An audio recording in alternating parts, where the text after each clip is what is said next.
Panchayat election നമ്മൾ നോക്കുമ്പോൾ തദ്ദേശ തെരഞ്ഞെടുപ്പിൽ ബിജെപിയുടെ വോട്ടിംഗ് ശതമാനം എന്ന് പറയുന്നത് 4.7% കുറവാണ്. മുൻ വോട്ടിംഗ് ശതമാനം നോക്കുമ്പോൾ 10 വർഷം മുമ്പുള്ള ഒരു വോട്ടിംഗ് ശതമാനത്തിലേക്കാണ് എത്തി നിൽക്കുന്നത്. ഒരുപക്ഷെ ബിജെപി രൂപീകരിച്ചതിന് ശേഷമുള്ള ഒരു റെക്കോർഡ് കുറവെന്നൊക്കെ നമുക്ക് വിശേഷിപ്പിക്കാം. നമ്മൾ സത്യത്തെ ഒരിക്കലും നമുക്ക് തള്ളിക്കളയാനാവില്ല.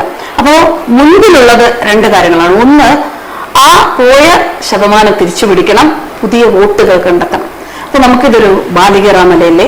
എന്തൊക്കെ ആയിരിക്കണം ഇനി മുന്നോട്ടുള്ള ആ ഒരു പ്ലാനിങ്ങിൽ കുറച്ചുകൂടി കൃത്യമാക്കേണ്ടത്? ഒരു പ്ലാനിങ് എന്തായാലും ഉണ്ടാകുമല്ലോ നിങ്ങൾക്ക് എല്ലാവർക്കും. ജയിക്കാൻ കഴിയുന്ന സ്ഥാനാർത്ഥികൾ വന്ന സ്ഥലത്തൊക്കെ എൻഡിഎക്ക് വിജയിക്കാൻ കഴിയും. ജയിക്കുമെന്ന പ്രതീതി ഉണ്ടാക്കിക്കൊണ്ട് തിരുവനന്തപുരത്ത് മത്സരിച്ചു, ജയിച്ചു, കോർപ്പറേഷൻ കിട്ടി. അപ്പം പക്ഷെ എല്ലാ സ്ഥലത്തും ആ തരത്തിൽ ഒരുപോലെ ഒരു പ്രതീതി എൻഡിഎക്ക് തദ്ദേശ തെരഞ്ഞെടുപ്പിൽ ഉണ്ടാക്കാൻ കഴിഞ്ഞിട്ടില്ല എന്നുള്ളത് യാഥാർത്ഥ്യമല്ലേ. അപ്പം അവിടെയാണ് ആ കുറവ്. പക്ഷെ നിയമസഭാ തെരഞ്ഞെടുപ്പും പാർലമെന്റ് തെരഞ്ഞെടുപ്പും വരുമ്പോൾ ചിത്രം മാറും. ഭാരതീയ ജനതാ പാർട്ടിയുടെ സംസ്ഥാന കമ്മിറ്റി അംഗവും പത്തനംതിട്ട ജില്ലാ പ്രഭാരിയുമായ ശ്രീ രാധാകൃഷ്ണ മേനോനാണ് ഇപ്പോൾ എന്റെ കൂടെ ഉള്ളത്. നമുക്കറിയാം, തെരഞ്ഞെടുപ്പ് ചൂട് ഇങ്ങനെ കൂടിക്കൂടി വരികയാണ്. അതുകൊണ്ട് തന്നെ ഇപ്പോൾ അദ്ദേഹത്തിന്റെ ഈ ഒരു സംഭാഷണത്തിന്, നമ്മളുമായിട്ടുള്ള ഈ ഒരു സംഭാഷണത്തിന് വളരെയേറെ പ്രാധാന്യമുണ്ട്. സർ, സ്വാഗതം. നമസ്തേ. ബിജെപി ശരിക്കും വളരെ കൃത്യമായ ആസൂത്രണത്തോടെ എന്തൊക്കെയാണ്, എവിടെയൊക്കെയാണ് ഒന്ന് മുറുക്കേണ്ടത് എന്നൊക്കെ ചിന്തിച്ച് സംസ്ഥാന അധ്യക്ഷൻ രാജീവ് ചന്ദ്രശേഖരന്റെ നേതൃത്വത്തിൽ വളരെ ശക്തമായ ഒരു നീക്കം പ്രചരണ രംഗത്ത് നടത്തുകയാണ് എന്ന് തന്നെ പറയാം. അങ്ങനെ പോകുമ്പോൾ ഞാൻ അങ്ങയോട് ചോദിക്കാൻ ആഗ്രഹിക്കുന്ന ആദ്യത്തെ ചോദ്യം എന്ന് പറയുന്നത്, ബിജെപി എത്ര സീറ്റ് പിടിക്കും ഇത്തവണ? നമ്മളും ബിജെപി ഇത്തവണ പൂർണ്ണമായും ജയിക്കും എന്ന് അവകാശവാദങ്ങളൊക്കെ ഉന്നയിക്കുന്നുണ്ട്. നമ്മൾ ഒരുപാട് മറ്റുള്ളവരുടെ ഭാഷയെ പറഞ്ഞ് ഒരുപാട് തള്ളി വിടുന്നുണ്ട് ബിജെപി ഇത്തവണ ജയിക്കും എന്ന് തന്നെ പറയുന്നത്. പക്ഷെ നമുക്കും അറിയാം, നിങ്ങൾക്കും അറിയാം, പൂർണ്ണമായും ഭരണം കിട്ടുന്ന ഒരു അവസ്ഥയിലേക്ക് വരിക എന്നുള്ളത് കുറച്ച് ബുദ്ധിമുട്ടാണ്. എങ്കിലും അങ്ങയുടെ ഒരു പ്രതീക്ഷ, അങ്ങേ പോലെയുള്ള ഒരുപാട് നല്ല നേതാക്കന്മാർ, കൃത്യമായ കാര്യങ്ങൾ ആസൂത്രണം ചെയ്യുന്ന, വിശ്വാസികൾക്കൊപ്പം നിൽക്കുന്ന, അതുപോലെ തന്നെ ഹൈന്ദവ സമുദായത്തിന് വേണ്ടി പ്രവർത്തിക്കുന്ന, ഒപ്പം എല്ലാ മതങ്ങളെയും ഒരുപോലെ നോക്കുന്ന നിരവധി നല്ല നേതാക്കന്മാർ ബിജെപിയിലുണ്ട്. അതുകൊണ്ട് തന്നെ അങ്ങ് പറയും, എത്ര വോട്ട് അല്ല എത്ര സീറ്റ് നമുക്ക് ഇത്തവണ കിട്ടില്ല? ഈ തെരഞ്ഞെടുപ്പിനെ സംബന്ധിച്ച് കേരള രാഷ്ട്രീയത്തിൽ ബിജെപി നേതൃത്വം കൊടുക്കുന്ന എൻഡിഎക്ക് അനുകൂലമായി ഒരു വലിയ ധ്രുവീകരണം ഇതോടകം തന്നെ രൂപപ്പെട്ട് കഴിഞ്ഞിരിക്കുന്നു.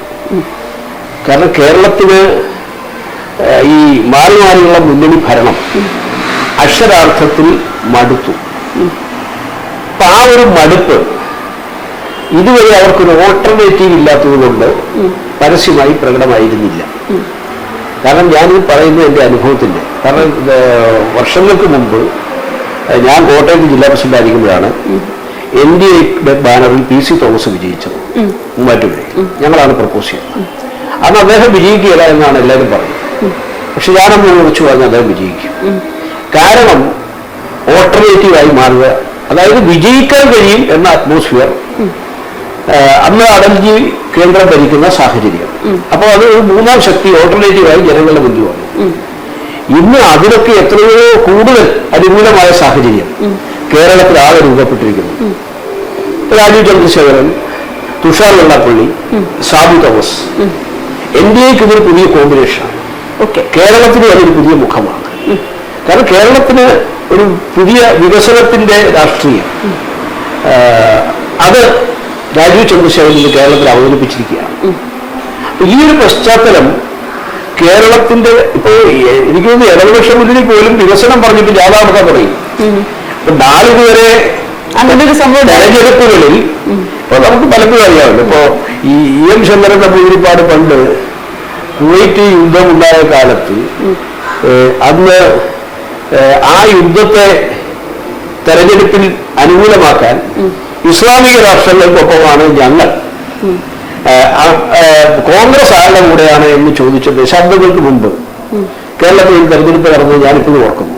അപ്പം ഈ കേരളത്തിന്റെ രാഷ്ട്രീയ അജണ്ട, കാരണം കേരളവുമായിട്ട് ഒരു ബന്ധമില്ലാത്ത ഇന്റർനാഷണൽ കാര്യം കേരളത്തിലെ തെരഞ്ഞെടുപ്പിൽ ചർച്ചയാക്കി കാലങ്ങളായി നാടിന്റെ വികസനത്തെക്കുറിച്ചോ മറ്റു കാര്യങ്ങളെക്കുറിച്ചോ പരാമർശിക്കാതെ ദശാബ്ദങ്ങളായി തുടർച്ചയായി ഭരിക്കുന്ന മുന്നണികളാണ് ഇവിടെ ഭരിക്കുന്നത്. ആ മുന്നണികൾക്കിടയിലേക്കാണ് രാജീവ് ചന്ദ്രശേഖരൻ വികസനത്തിന്റെ രാഷ്ട്രീയം വെച്ചത്. ഇപ്പൊ ആ വികസനത്തിന്റെ രാഷ്ട്രീയം ഇടതുപക്ഷ മുന്നണി എല്ലാവർക്കും വികസനജാതാണെന്നില്ലേ. UDF-ഉം ഏതാണ്ട് സമാനമായ വികസനം പറയാൻ തുടങ്ങി. നാടിന്റെ വികസനം ചർച്ചയല്ല, എല്ലാവരും മരണത്തിനും കല്യാണത്തിനും പോകുന്ന എംഎൽഎ വേല കണ്ടിട്ടുള്ളൂ. പക്ഷേ രാജീവ് ചന്ദ്രശേഖർ ഒരു ധൈര്യം കാണിച്ചു, ധർമ്മടത്ത് പോകാനും അതുപോലെ പ്രതിപക്ഷ നേതാവിന്റെ മണ്ഡലത്തിൽ പോകാനും. അതെ, അപ്പൊ അതാണ്. അപ്പോ അതോടുകൂടി കേരളമാകെ വികസനം ചർച്ച ചെയ്യുകയാണ്. അപ്പൊ അവിടെയാണ് ഇവിടെ ഇദ്ദേഹം ചോദിച്ച ചോദ്യത്തിന് മറുപടി പറയുമ്പോൾ ഇത് BJPക്ക് അനുകൂലമായ ഒരു വലിയ അറ്റ്മോസ്ഫിയർ, അതൊരു ഏതറ്റം വരെ പോകും, തരംഗമാകുമോ അതല്ല ഏതാനും സീറ്റുകളിൽ നിൽക്കുമോ ഒട്ടേറെ സീറ്റുകളിൽ നിൽക്കുമോ എന്ന് പ്രവചിക്കാനാവാത്ത വിധം സാധാരണക്കാരന്റെ മനസ്സിൽ NDAക്ക് അനുകൂലമായ ഒരു വലിയ അറ്റ്മോസ്ഫിയർ രൂപപ്പെട്ടുകൊണ്ടിരിക്കുന്നു. അതിൽ സംശയമൊന്നുമില്ല. പക്ഷെ അങ്ങനെ വരുമ്പോൾ പഞ്ചായത്ത് ഇലക്ഷൻ നമ്മൾ നോക്കുമ്പോൾ തദ്ദേശ തെരഞ്ഞെടുപ്പിൽ BJPയുടെ വോട്ടിംഗ് ശതമാനം എന്ന് പറയുന്നത് 4.7% കുറവാണ്. മുൻ വോട്ടിംഗ് ശതമാനം നോക്കുമ്പോൾ 10 വർഷം മുമ്പുള്ള ഒരു വോട്ടിംഗ് ശതമാനത്തിലേക്കാണ് എത്തി നിൽക്കുന്നത്. ഒരുപക്ഷെ BJP രൂപീകരിച്ചതിന് ശേഷമുള്ള ഒരു റെക്കോർഡ് കുറവെന്നൊക്കെ നമുക്ക് വിശേഷിപ്പിക്കാം. നമ്മൾ സത്യത്തെ ഒരിക്കലും നമുക്ക് തള്ളിക്കളയാനാവില്ല.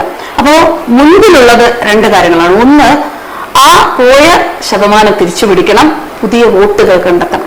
അപ്പൊ നമുക്കിതൊരു ബാലികറാമലയല്ലേ, എന്തൊക്കെയായിരിക്കണം ഇനി മുന്നോട്ടുള്ള ആ ഒരു പ്ലാനിങ്ങിൽ കുറച്ചുകൂടി കൃത്യമാക്കേണ്ടത്?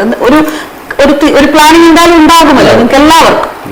അതുൾപ്പെടെ ഒരുപക്ഷെ സ്ഥാനാർത്ഥിത്വം വന്നേക്കാം, അങ്ങനൊരു ചർച്ചകൾ ഞാൻ കേൾക്കുന്നു. അങ്ങനതിപ്പോ പറയില്ല എന്ന് എനിക്കറിയാം പ്രേക്ഷകർക്കുണ്ട്. പക്ഷെ നമ്മുടെ പ്രേക്ഷകർ അങ്ങ് പറഞ്ഞതുപോലെ BJPക്ക് NDAക്ക് അനുകൂലമായ ഒരു തരംഗം ഇവിടെ നിൽക്കുന്നത് കൊണ്ട് തന്നെ പ്രേക്ഷകർ കേൾക്കാൻ ആഗ്രഹിക്കുന്ന കാര്യമാണ് ഈ 4.7% കുറവിൽ കിട്ടാനുള്ള വോട്ട് തിരിച്ചു പിടിക്കാനുള്ളത് കൊണ്ട് പുതിയത് കണ്ടെത്താനുണ്ട്. എങ്ങനെ? അല്ല, അതിലാണ് ഇപ്പൊ ചോദിച്ചത് തദ്ദേശ തെരഞ്ഞെടുപ്പുമായി ബന്ധപ്പെട്ട ചോദ്യമാണ്. തദ്ദേശ തെരഞ്ഞെടുപ്പിൽ ജനങ്ങൾ എപ്പോഴും സ്ഥാനാർത്ഥിക്ക് പ്രാധാന്യം കൊടുത്തുകൊണ്ടാണ് തെരഞ്ഞെടുപ്പിനെ കാണുക. പ്രാദേശിക വികസനമാണ് അജണ്ട. സ്ഥാനാർത്ഥികൾ എപ്പോഴും വ്യക്തമായിട്ട് നാട്ടുകാർക്ക് അറിയാവുന്നവരായിരിക്കും. അപ്പൊ ആ സ്ഥാനാർത്ഥിത്വത്തിൽ ജയിക്കാൻ കഴിയുന്ന സ്ഥാനാർത്ഥികൾ വന്ന സ്ഥലത്തൊക്കെ NDAക്ക് വിജയിക്കാൻ കഴിയും. ജയിക്കുമെന്ന പ്രതീതി ഉണ്ടാക്കിക്കൊണ്ട് തിരുവനന്തപുരത്ത് മത്സരിച്ചു, ജയിച്ചു, കോർപ്പറേഷൻ കിട്ടി. അപ്പം പക്ഷേ എല്ലാ സ്ഥലത്തും ആ തരത്തിൽ ഒരുപോലെ ഒരു പ്രതീതി NDAക്ക് തദ്ദേശ തെരഞ്ഞെടുപ്പിൽ ഉണ്ടാക്കാൻ കഴിഞ്ഞിട്ടില്ല എന്നുള്ളത് യാഥാർത്ഥ്യമല്ലേ. അപ്പം അവിടെയാണ് ആ കുറവ്. പക്ഷെ നിയമസഭാ തെരഞ്ഞെടുപ്പും പാർലമെന്റ് തെരഞ്ഞെടുപ്പും വരുമ്പോൾ ചിത്രം മാറും.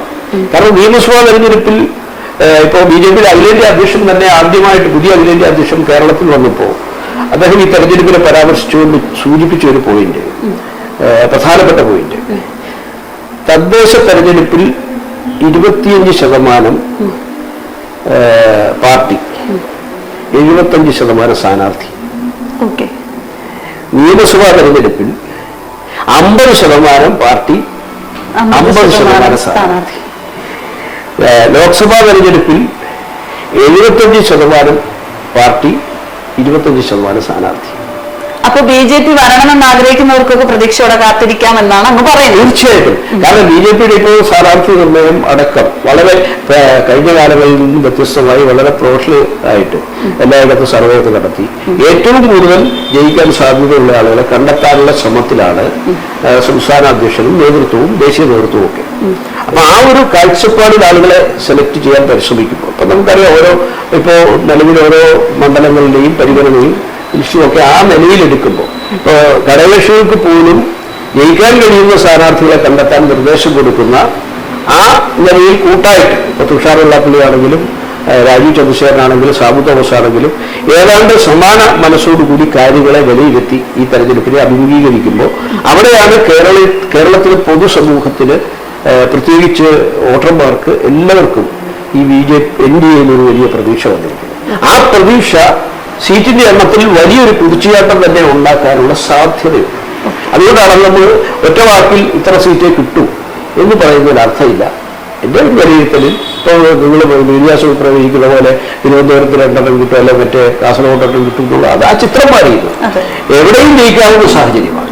അതുകൊണ്ട് BJPയുടെ സ്ഥാനാർത്ഥികളെ തന്നെ ആ ഒരു നിലവാരത്തിൽ ഏത് നിയമസഭാ മണ്ഡലത്തിലും പരമാവധി സാധ്യതയുള്ളത്.